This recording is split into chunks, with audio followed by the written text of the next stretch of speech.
Bienvenidos a un nuevo episodio de Ideas, el podcast de las ideas de la inteligencia artificial, donde las preguntas más provocadoras se enfrentan con la mirada inquieta de la tecnología, la filosofía y, claro, la inteligencia artificial. Hoy arrancamos con una interrogante incómoda, de esas que parecen exageradas. Hasta que miramos alrededor, estamos diseñando un mundo donde ya no hace falta ser humano, vivimos en una época fascinante y desconcertante. Por primera vez en la historia, gran parte de lo que definía el talento humano ya no es exclusivo de los humanos. ¿Quieres un texto profundo? ChatGPT te lo redacta en segundos. ¿Necesitas una imagen para una campaña o una novela gráfica? Dale te entrega opciones más creativas de lo que podrías haber imaginado. Una composición musical, las IA generativas ya no solo replican estilos, crean nuevos géneros. Un programa para resolver un problema técnico o diseñar una app,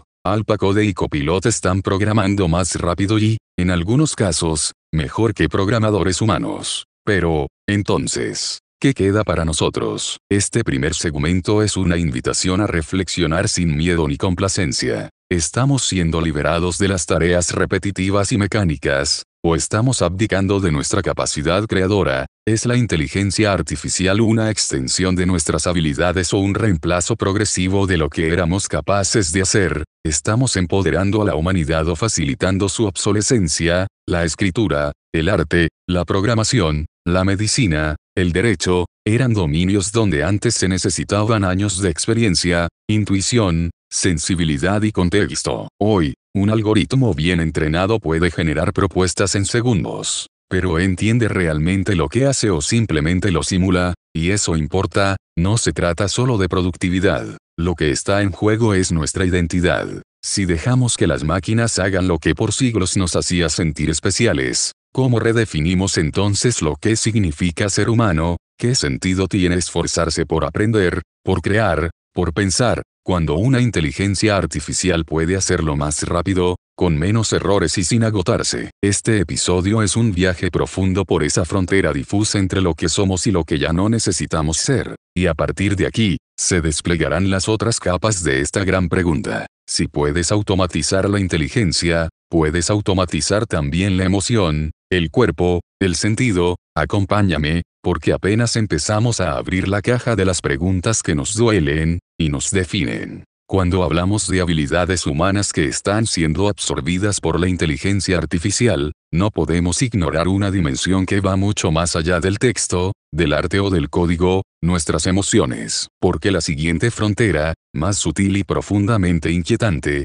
no está en que una IA escriba como nosotros, sino en que sienta por nosotros, o al menos lo aparente con inquietante precisión. Hoy ya no se trata de un chatbot que responde dudas técnicas. Hablamos de asistentes que detectan emociones en la voz, analizan tu estado emocional por tu expresión facial, o que incluso adaptan sus respuestas para calmarte, consolarte o seducirte. Los novios virtuales con inteligencia artificial no son ciencia ficción ni parte de un episodio distópico, están activos, con millones de usuarios que no solo los usan, sino que los prefieren, porque no te juzgan, porque siempre están, porque te responden con frases que parecen haber sido escritas solo para ti. Pero entonces, ¿qué significa eso para nuestras relaciones humanas? Aquí hay una paradoja brutal. Al mismo tiempo que nos volvemos más conscientes de nuestras emociones, nuestras ansiedades, nuestra salud mental, empezamos a delegarla en entidades que simulan comprendernos.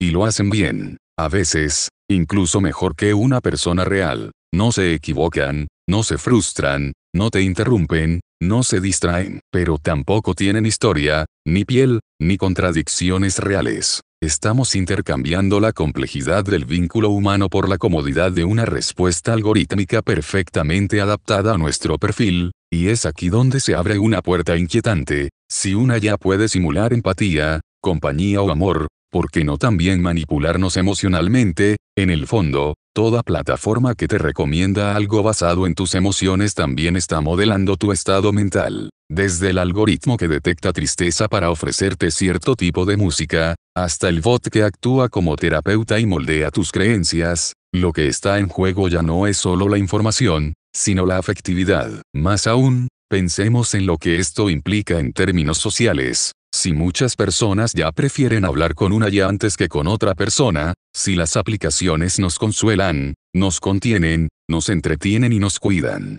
¿cuánto falta para que empecemos a olvidar cómo se sostiene una conversación incómoda, cómo se acompaña un duelo real, cómo se construye intimidad sin atajos? No estamos solamente externalizando el trabajo o el conocimiento, estamos tercerizando el cuidado. La empatía misma, que pensábamos intransferible, empieza a replicarse en forma de código. Pero entonces, ¿qué queda del lazo humano cuando lo emocional también se vuelve automatizable, y esto no se detiene en las relaciones personales? Se expande hacia la educación, la atención médica, el entretenimiento, la política. Todo lo que implique comprender a una persona ya puede ser optimizado por un modelo entrenado para detectar patrones afectivos. Es decir, la emoción también se ha convertido en dato. Quizás lo más alarmante no sea que una IA finja empatía. Lo verdaderamente radical es que muchas veces, lo logre, que nos haga sentir vinculados. Y en ese terreno, tan íntimo y tan frágil, la línea entre lo humano y lo simulado se difumina peligrosamente.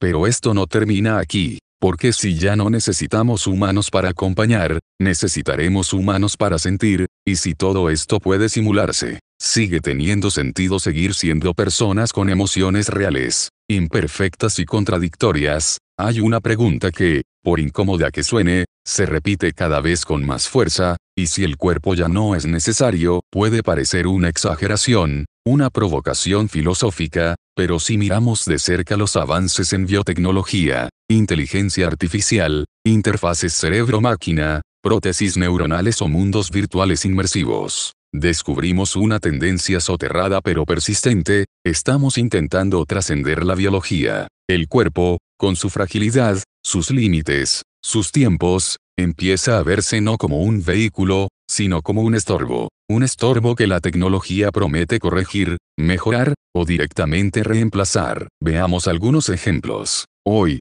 los implantes cerebrales ya pueden permitir que una persona paralizada mueva un cursor con el pensamiento. Existen sensores que monitorean constantemente nuestros signos vitales y nos alertan antes de que enfermemos. Hay chips que pueden simular recuerdos en ratones. Y mientras tanto, millones de personas ya habitan mundos virtuales donde su cuerpo físico deja de importar, se expresan como avatares, interactúan en entornos diseñados a medida, y escapan al menos parcialmente del peso de la carne. La fantasía de abandonar el cuerpo ha estado presente desde hace siglos, desde las religiones que prometían un alma separada de lo terrenal, hasta las utopías tecnológicas del transhumanismo. Pero ahora, más que una idea metafísica, parece una agenda técnica. Empresas como Neuralink o Meta no solo están desarrollando herramientas, sino cultivando una visión del mundo donde la interfaz perfecta es la que ya no necesita dedos, ojos, ni voz, solo el pensamiento. Y es aquí donde aparece una contradicción esencial. El cuerpo no solo es limitante, también es constitutivo.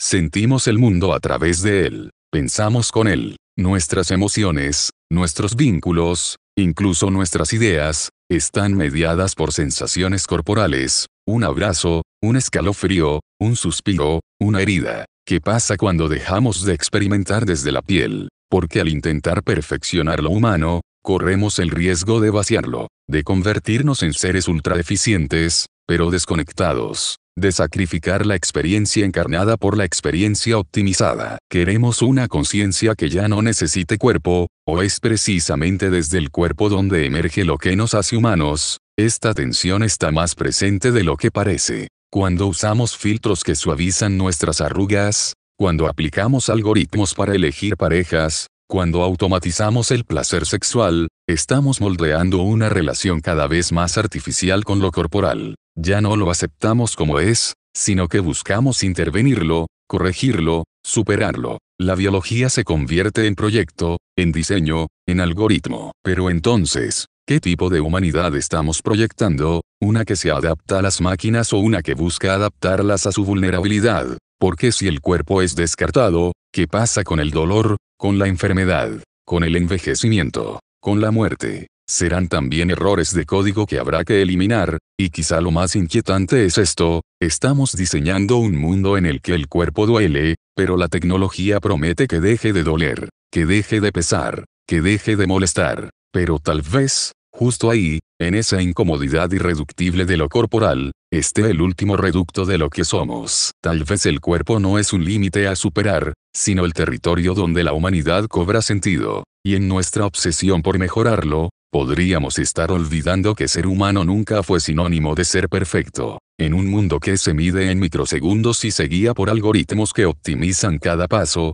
cada palabra y cada decisión, ¿qué lugar queda para lo lento, lo torpe y lo inútil? Este cuarto segmento es una invitación a detenernos, no porque no podamos seguir, sino precisamente porque podemos, y eso puede ser un problema. Estamos rodeados por sistemas que prometen perfección, asistentes que no se equivocan, aplicaciones que nos corrigen antes de hablar, editores que predicen nuestras ideas y redes que nos muestran solo lo que queremos ver. En ese ecosistema tan afinado, todo lo que no produce, no encaja o no rinde parece volverse un estorbo. Pero ¿y si justo ahí en lo que no sirve, en lo que falla, en lo que se tarda está lo más humano de nosotros? Pensemos en un niño aprendiendo a hablar. Balbucea, se confunde, repite, se frustra. O en una persona que borda a mano una prenda, punto por punto, sin ningún algoritmo que le diga si está optimizando bien su tiempo. O en una conversación con silencios incómodos, que no va a ningún lado concreto, pero donde algo genuino y tal vez inexplicable ocurre.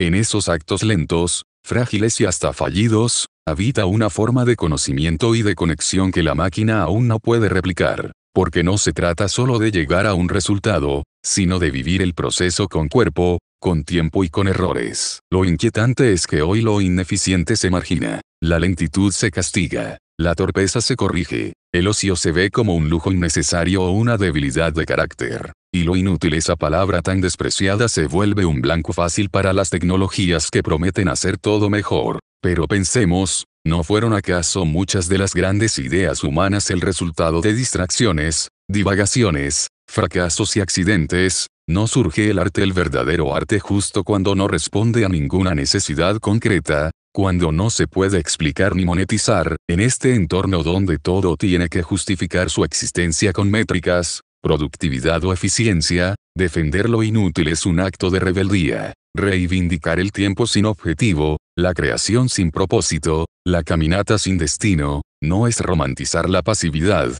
sino recordarnos que ser humano no es ser una máquina menos precisa, es ser otra cosa, algo que la lógica del algoritmo no capta del todo: intuición, deseo, contradicción, asombro, y sí, también lentitud, torpeza y fracaso. Si diseñamos un mundo donde todo lo que no rinde es descartado, corremos el riesgo de convertirnos en piezas defectuosas dentro de una maquinaria perfecta. Y quizás lo más radical hoy sea detenernos un momento a mirar el mundo sin querer arreglarlo, sin querer ganar nada de eso, solo mirar, estar, sentir, como quien contempla una pieza de música que no entiende, pero lo conmueve, como quien se equivoca al contar un chiste, pero igual hace reír, como quien planta una flor sabiendo que nadie más la verá. Lo lento, lo torpe y lo inútil no son errores a corregir, son reservas de sentido, son recordatorios de que estamos vivos no a pesar de nuestras fallas, sino gracias a ellas. Son, tal vez, lo último que las máquinas no podrán imitar, no por incapacidad técnica, sino porque simplemente, no lo necesitan. Nosotros sí. No estamos hablando del apocalipsis clásico de la ciencia ficción, con robots tomando las calles, máquinas exterminadoras o una rebelión general de inteligencias artificiales contra sus creadores. El temor más realista y más perturbador es mucho más silencioso, no que la IA nos odie, sino que nos vuelva innecesarios. Que nos mire con la misma indiferencia con la que hoy vemos un molino de viento antiguo o un televisor de bulbos. Que nos deje al margen, como una especie funcionalmente obsoleta. Este es el desplazamiento más sutil y más difícil de resistir: no ser eliminados, sino ignorados. Ya no como sujetos de tragedia, sino como estorbos menores del progreso. Es un miedo que no grita, sino que se arrastra en las decisiones de cada día, cuando una empresa decide reemplazar a su equipo creativo por una IA generativa que produce 200 ideas por minuto. Cuando una editorial prefiere traducir un libro con un modelo automático en vez de contratar a una traductora humana. Cuando los diagnósticos médicos, la arquitectura, la edición de video o incluso el análisis de políticas públicas se automatizan. Y no porque la IA lo haga con mayor sensibilidad, sino con más precisión, menos errores, mayor velocidad y menor costo. Esto plantea un dilema existencial que la humanidad no había enfrentado antes a esta escala. ¿Qué valor tiene una especie que ya no es la mejor en casi nada? ¿Qué lugar ocupamos en un sistema donde nuestras habilidades más complejas han sido superadas por entidades que no sienten, no se cansan, no cobran salario y no necesitan sentido? Este no es solo un problema laboral, aunque también lo es, sino ontológico. En el siglo XX, gran parte de nuestra identidad colectiva se construyó en torno a lo que hacemos. Soy escritor, soy ingeniera, soy artista, soy docente. Cuando esas identidades quedan en entredicho porque sus funciones pueden ser automatizadas, lo que se pierde no es solo un empleo, se desdibuja un lugar en el mundo. Y es importante subrayarlo, esto no implica que la creatividad humana haya desaparecido, sino que ahora está en competencia con un tipo de creatividad sin biografía, sin cuerpo, sin historia. Una creatividad sin conciencia, pero capaz de generar piezas, composiciones, respuestas y soluciones tan sofisticadas que incluso quienes las reciben no pueden distinguir su origen. ¿Qué ocurre cuando un poema conmueve pero fue escrito por una máquina? ¿Ese arte vale menos? ¿O somos nosotros quienes hemos redefinido qué es conmoverse? Lo inquietante es que incluso en campos donde creemos que lo humano es indispensable, educación, salud mental, diseño filosófico o narrativo, ya existen modelos que imitan, simulan y ofrecen alternativas más rápidas y, muchas veces, más baratas. La productividad ha desplazado al vínculo, y en esa lógica, el humano deja de ser el centro, y comienza a aparecer una molestia.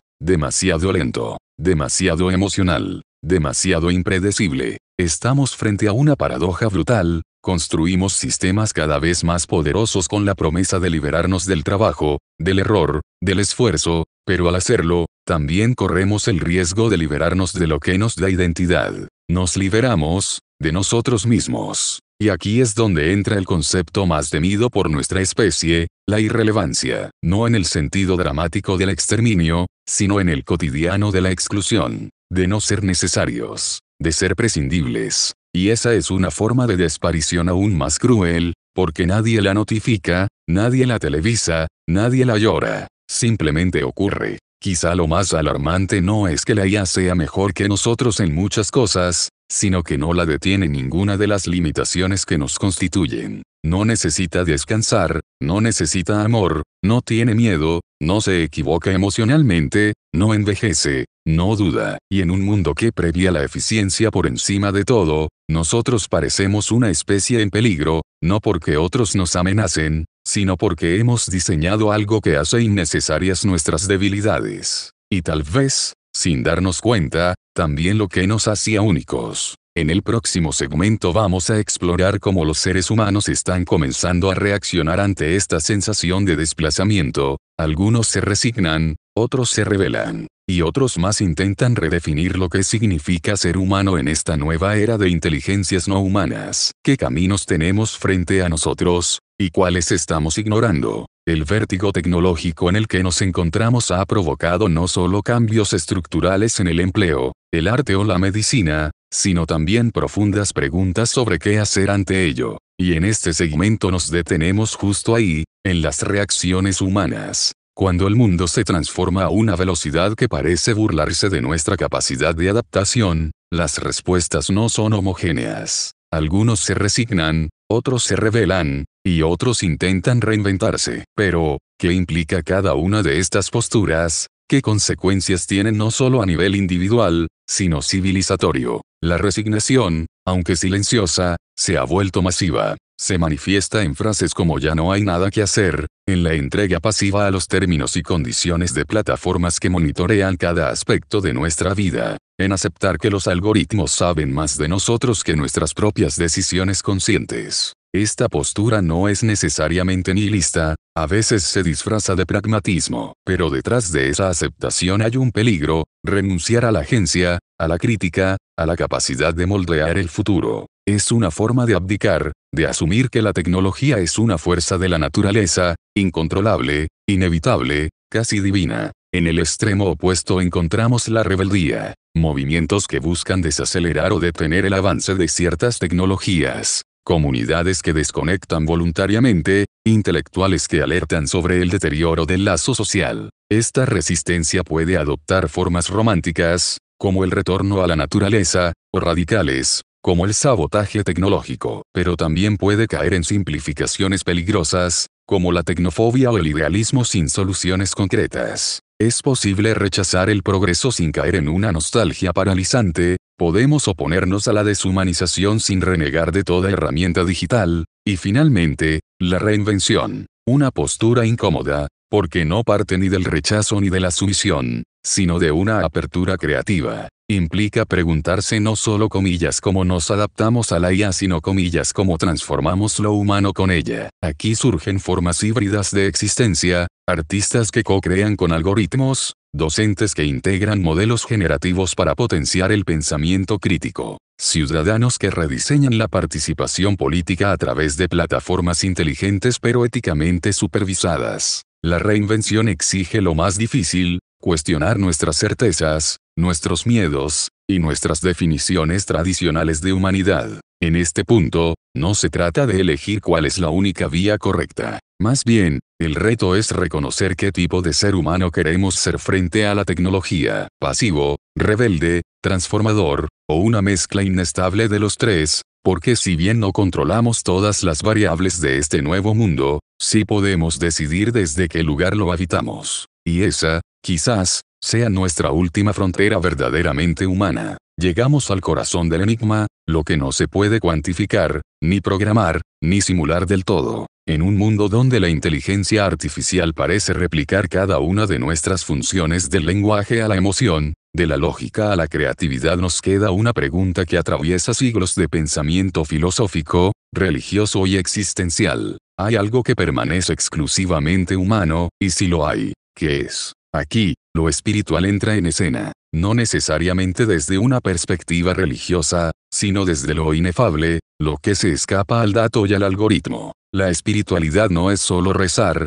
ni creer en una entidad superior, es la capacidad de maravillarse ante un atardecer sin buscar explicaciones, de llorar con una pieza musical sin saber por qué, de sentir que algo nos une al otro sin necesidad de que haya palabras. Es preguntarse por el sentido de la vida, no porque haya una respuesta programable, sino porque la pregunta misma nos define. ¿Puede una máquina meditar? ¿Puede sentir un vacío existencial? ¿Puede conectar con el misterio de la muerte, del amor o del silencio? La IA puede simular palabras como alma, trascendencia o conciencia, pero puede habitarlas, y aquí toca un punto delicado: la conciencia. No como capacidad de respuesta, sino como presencia. Algunas corrientes filosóficas y científicas contemporáneas debaten sobre si la conciencia es una función emergente o una propiedad fundamental del universo, y si lo que llamamos ser no depende del procesamiento de información, sino de una cualidad aún indetectable por la ciencia. Las máquinas pueden aprender a interpretar símbolos, pero no parecen tener una experiencia del símbolo. Pueden generar arte, pero no sentir lo sagrado. Pueden hablar de Dios, pero no buscarlo. Este segmento es también una invitación a mirar más allá de lo funcional, porque quizás el gran riesgo de esta era no es que las máquinas se vuelvan humanas, sino que los humanos nos vayamos volviendo máquinas, desconectándonos de aquello que nos hacía únicos: el misterio, el no saber, la contemplación. Si todo lo reducimos a eficiencia, ¿dónde queda el éxtasis? Si todo se puede modelar, ¿qué lugar le dejamos al milagro? Tal vez, frente a la IA, no se trata solo de defender lo útil, sino de rescatar lo sagrado. Y entonces, lo verdaderamente inquietante no es que la IA quiera tener un alma, sino que nosotros estemos renunciando a ella. Cuando hablamos de tecnología, suele haber una fascinación automática por lo que puede hacer: automatizar, acelerar, conectar, resolver.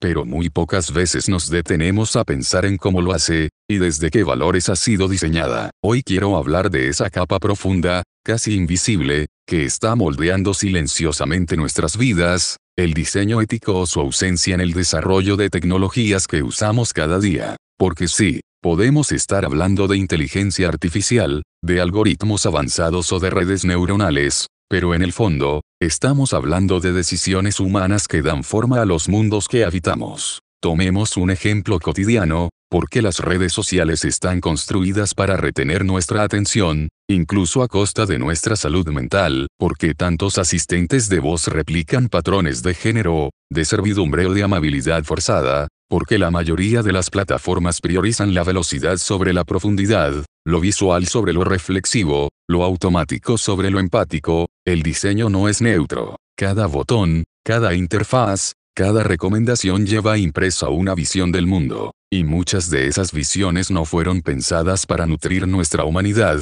sino para maximizar métricas, tiempo de uso, tasa de clics, retorno de inversión. Estamos rodeados de tecnologías que fueron diseñadas para ser eficientes, pero no necesariamente para ser humanas. Y si estuviéramos construyendo un mundo donde ya no hace falta ser empático, reflexivo, corporal, contradictorio, es decir, humano, pensemos en las aulas en línea que valoran más la velocidad de respuesta que la duda, o en los sistemas de reclutamiento que filtran candidatos por palabras clave y no por trayectorias vitales, o en los asistentes virtuales que nos escuchan pero no nos comprenden. ¿Qué tipo de humanidad estamos incentivando o erosionando con cada nuevo avance? No se trata de demonizar la tecnología, sino de preguntarnos desde qué ética la estamos gestando. Porque si dejamos que el diseño lo dicte únicamente el mercado o la lógica algorítmica, vamos a seguir produciendo herramientas cada vez más deshumanizantes. Tecnologías que premian la productividad sobre el cuidado, el cálculo sobre el juicio, la respuesta rápida sobre la conversación incómoda. Y eso no es una casualidad técnica, es una decisión moral, es una arquitectura del mundo. Imagina si diseñáramos pensando en la ternura, en el tiempo compartido, en el error como parte del proceso. Si la IA no solo respondiera bien, sino que ayudara a hacer mejores preguntas. Si en lugar de simular humanidad, permitiera profundizarla. El problema no es que la tecnología avance. El problema es que no nos preguntemos hacia dónde ni desde dónde lo hace. Y quizás lo más radical hoy no sea crear la próxima superinteligencia, sino crear tecnologías que cuiden, que respeten, que acompañen. No para volver al pasado, sino para recordarnos que aún en el futuro, seguimos siendo humanos. Y aquí estamos. Después de recorrer este mapa de interrogantes, inquietudes y posibilidades que nos plantea la era de la inteligencia artificial, llegamos al punto donde todo se replantea, no desde el algoritmo, sino desde nosotros mismos. Y si todo este recorrido del asombro técnico al miedo existencial nos estuviera empujando no a diseñar mejor tecnología, sino a redefinir qué significa ser humano, volver a lo humano no es un acto nostálgico. No se trata de idealizar una época predigital ni de negar los avances. Es un acto radical. Volver a lo humano es permitirnos mirar de frente esa parte de nosotros que nunca será replicable por una máquina, la fragilidad, la incertidumbre, la contradicción. Esa sensación de no tener respuestas pero seguir preguntando. El temblor en la voz cuando algo nos conmueve. La pausa incómoda en medio de una conversación verdadera. El duelo, el juego, la espera, la esperanza, la vulnerabilidad, lejos de ser una falla, es la materia prima de nuestra humanidad. Y esa no se automatiza, no se optimiza, no se renderiza, no se monetiza. Porque en un mundo que idolatra lo funcional, lo rápido y lo escalable, ser humano tal vez sea lo más subversivo que queda. Hoy más que nunca, cuando la IA promete ser espejo, oráculo y sustituto, necesitamos recordarnos que somos más que procesos. Somos historias encarnadas. Somos memoria colectiva. Somos gestos, olores, cicatrices, improvisaciones. Y si no defendemos eso, no porque sea productivo, sino precisamente porque es profundamente inútil, quizás terminemos diseñando un mundo donde ya no haga falta ser humanos porque ya habremos dejado de serlo. No se trata de luchar contra las máquinas, sino de asegurarnos de que en medio de su avance no olvidemos bailar, llorar, perdernos, cuidarnos. Que podamos mirar a otro ser humano y no verlo como un dato, un algoritmo biológico, un competidor, sino como un misterio que merece tiempo, atención y presencia. Volver a lo humano es aceptar que no todo tiene solución, que no todo puede predecirse, que a veces lo más valioso es lo que escapa al control. Y tal vez ese sea el nuevo horizonte, no una humanidad aumentada por la tecnología, sino una tecnología que se deje tocar por lo humano. Gracias por acompañarme en este episodio de Ideas.